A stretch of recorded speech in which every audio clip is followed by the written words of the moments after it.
Top of the morning, YouTube viewers. Have you ever looked at something and went, If you haven't been paying attention to what's happening in the world, there's a baby formula shortage, and it's actually pretty bad. And that's not the thing that makes me go,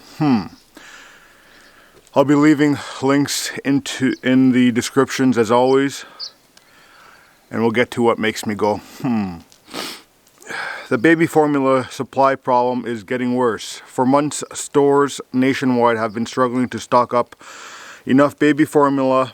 Manufacturers say they're producing at full capacity and making as much formula as they can, but it's still not enough to meet current demand. This out-of-stock rate by baby formula hovered between 2% and 8% in the first half of 2021, but began rising sharply last July. Between November 2021 and early April 2022, the out-of-stock rate jumped to 31%, data from Data Assembly showed. The rate increased another 9 percentage points just in 3 weeks in April, and now standing at 40%. The statistics show in 6 states, Iowa, South Dakota, North Dakota, Missouri, Texas, and Tennessee, more than half of baby formula was completely sold out during the week starting April 24th. And although 7 states had between 40 to 50% of baby formula products out of stock as early as April 26, states are now struggling with supply. This issue has been compounded by supply chain issues, product recalls, and historic inflations.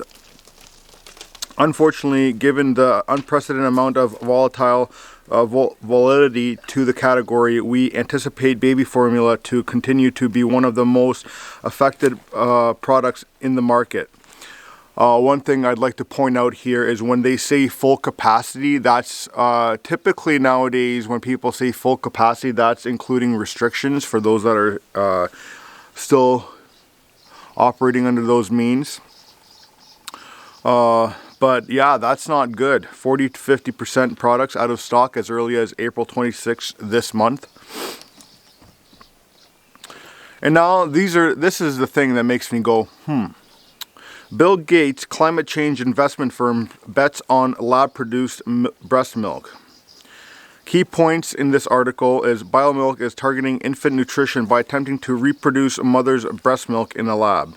The startup has just earned the backing of world's top investors by raising $3.5 million in Series A funding from Breakthrough Energy Ventures, Bill Gates' investment firm focused on climate change.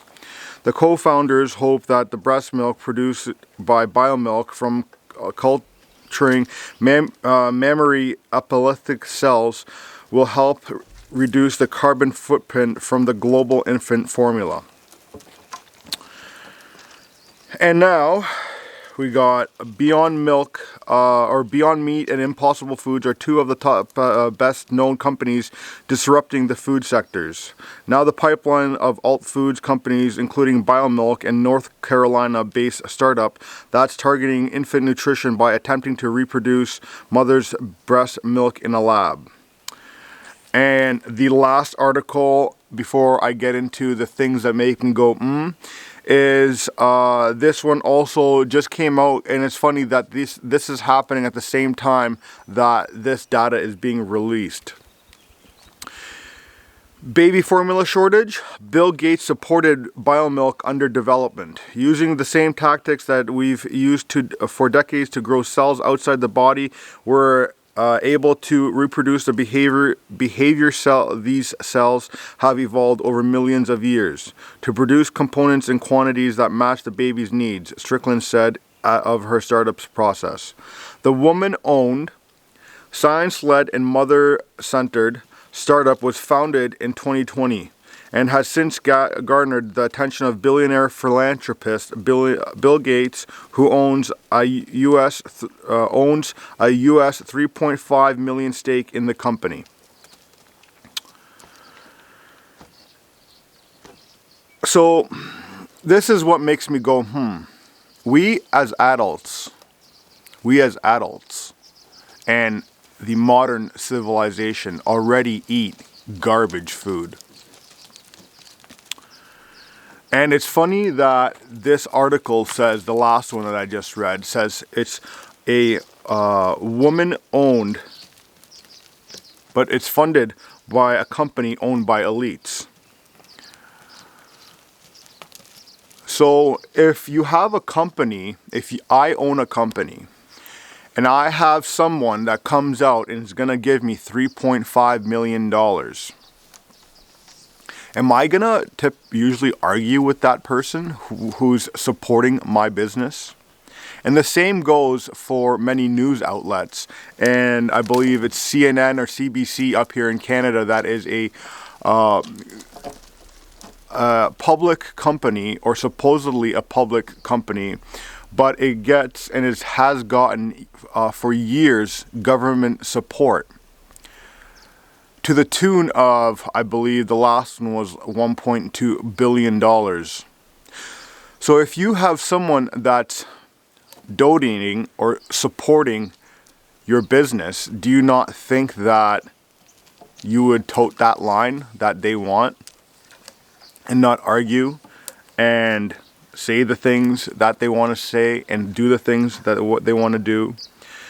And I've gotten a lot of grief in the past and currently do, but that's okay, that I am a conspiracy theorist and I'm out to lunch on a couple things and I'm doom and gloom, but it's not that. I'm taking info, I gather intel from various sources, I look at historical events and make a judgment.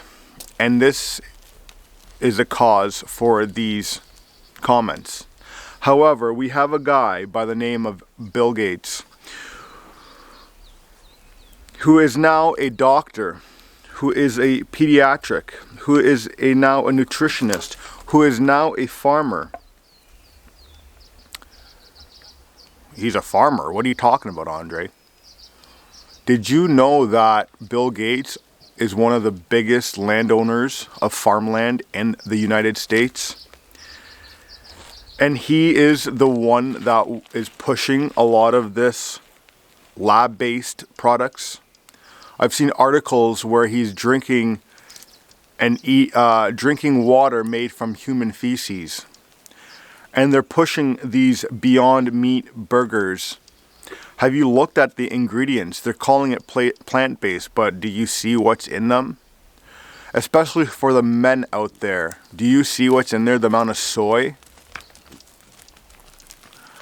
And there's a reason that we call people soy boys, but I'll leave that out of that. Did you know also that McDonald's, their 100% beef is the name of the company? It's not actually 100% beef.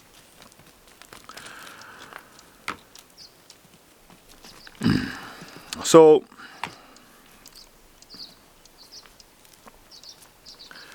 we listen to these articles and we see what's happening. At the same time, we got one of the biggest wealth transfers happening in the history of the world to some of the most corrupt companies and businesses out there. And they're pushing these foods, these lab-based foods now on children and the younger ones. And this is what makes me go, 90% of the food we have in grocery stores now did not exist 100 years ago. Neither did the diseases. Take care.